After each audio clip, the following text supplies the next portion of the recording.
अस्सलाम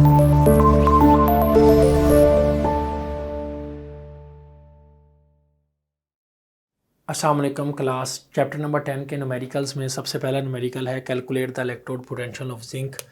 electrode potential zinc का जो वोल्ट है वो हमने फाइंड करना है। हमने जिंक का पोटेंशियल जो है वोल्ट वो हमने फाइंड करना है। उसके बाद हमारे पास है कि इलेक्ट्रोड इसका सॉल्यूशन है। तो इलेक्ट्रोड जो सॉल्यूशन है वो है 0.010। उसके बाद इसमें जिंक सल्फेट है ZnSO4 जो कि बेसिकली 298 के जो है हमारे पास टेम्परेचर है। उसके बाद हमारे पास इसमें आर को जनरल गैस कांस्टेंट है 8.31। उसके बाद फैराडे की वैल्यू है जो कि हमारे पास है 96,500। इसमें बड़ा सिंपल तरीकाकार है कि हमारे पास जिंक का हम इलेक्ट्रॉन वैल्यू कैसे फाइंड करते हैं। जब वो इलेक्ट्रॉन गेन करता है तो जिंक बन जाता है जो कि -0.76 वोल्ट है।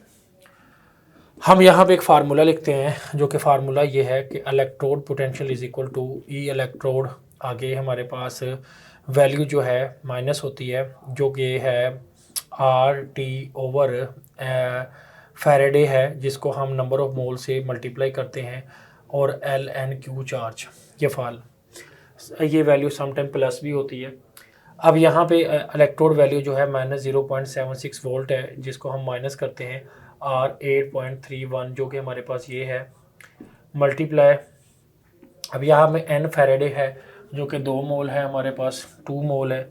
2 मल्टीप्लाई फैराडे की वैल्यू है 96,500 और उसके बाद है ln और ln के बाद Q चार्ज है जो कि 0. हमारे पास 010 है। इस सब को हल करेंगे तो ये हमारे पास आंसर आएगा 0.70 वोल्ट जो कि बेसिकली पोटेंशियल है, इलेक्ट्रोड पोटेंशियल है जिंक का। तो इस तरीके से ये न्यूमेरिकल हमारे पास सॉल्व होता है। और सैम्पल प्रॉब्लम नंबर जो है जी हमारे पास ये 2 है, इसके अंदर हम डिस्कस करेंगे। यानी क्वेश्चन नंबर है ये हमारा जो 8 है, क्वेश्चन नंबर 8 और सैम्पल प्रॉब्लम नंबर 2। अच्छा, इसमें सबसे पहले तो वो कहता है करंट हमें दिया गया है, जो करंट की वैल्यू है वो हमारे पास आई जो है वो 2 एम्पेयर है। टाइम हमें बताया गया है जो कि बेसिकली 30 मिनट है। कॉपर सल्फेट इसमें जो है हमारे पास कंपाउंड है जिसका मोलर मास 63.5 है। अब फैराडे की वैल्यू दी हुई है। अब काम कैसे करना है जी, सबसे पहले तो आपको फार्मूला पता होना चाहिए Q = I × T। करंट आपके अंदर इसमें 2 एम्पेयर है मल्टीप्लाई टाइम आपके पास 30 मिनट है। इसको मिनट को सेकंड में करने के लिए 60 से मल्टीप्लाई करेंगे तो 300 हमारे पास जो है 36 जो है 100 हमारे पास इसमें आंसर आ जाएगा Q चार्ज।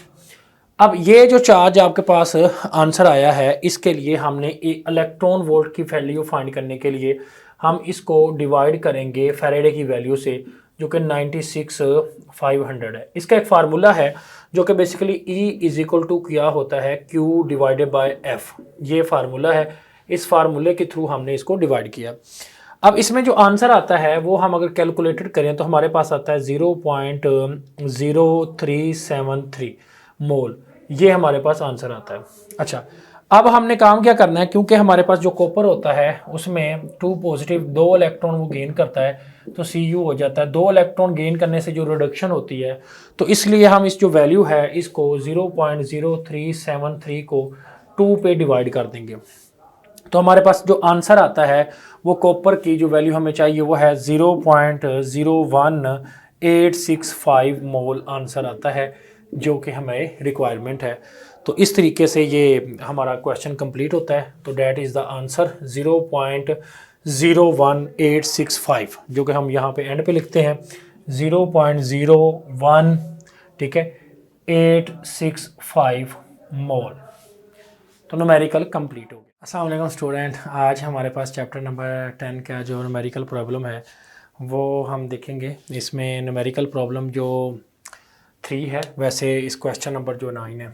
तो इसमें सबसे पहले हमारे पास जो गिवन है SHE स्टैंडर्ड हाइड्रोजन इलेक्ट्रोड से जो निकल को कंपेयर किया गया है। तो सबसे पहले हम इसके हवाले से वो कहता है 290 के जो इसमें टेम्परेचर है और इसमें वोल्ट दिया गया है 0.25।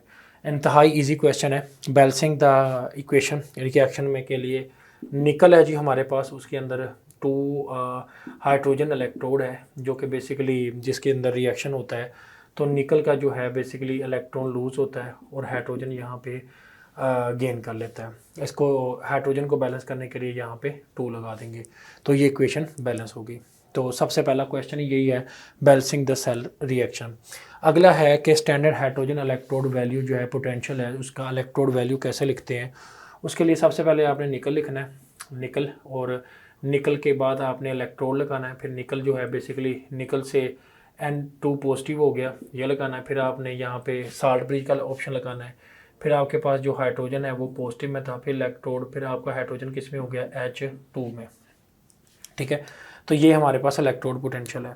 उसके बाद हमने इसका स्टैंडर्ड इलेक्ट्रोड पोटेंशियल कैसे फाइंड करते हैं, उसके लिए हमें पता चलता है कि हमने इधर फार्मूला लगाते हैं कि electrode potential E is equal to electrode cathode पे कैथोड और माइनस इलेक्ट्रोड एनोड। ठीक है, ये आ जाता है।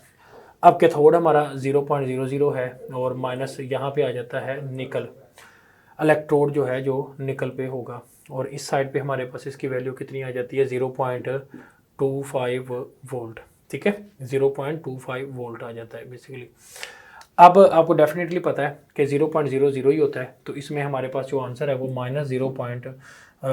जो है 0.25 हो जाएगा, जो कि हमारे पास गिवन है 5 वोल्ट किसका, इलेक्ट्रोड वैल्यू जो है निकल का, जो कि बेसिकली एनोड है। Identify the anode and cathode, तो डेफिनेटली जो हमारे पास निकल है वो इलेक्ट्रोड एज अ एनोड है जहाँ पे ऑक्सीडेशन होती है। ऑक्सीडेशन आपको यहीं पे आइडिया हो जाता है, और यहाँ पे SHE act as a cathode, वहाँ रिडक्शन होती है। वहाँ क्या होती है, रिडक्शन।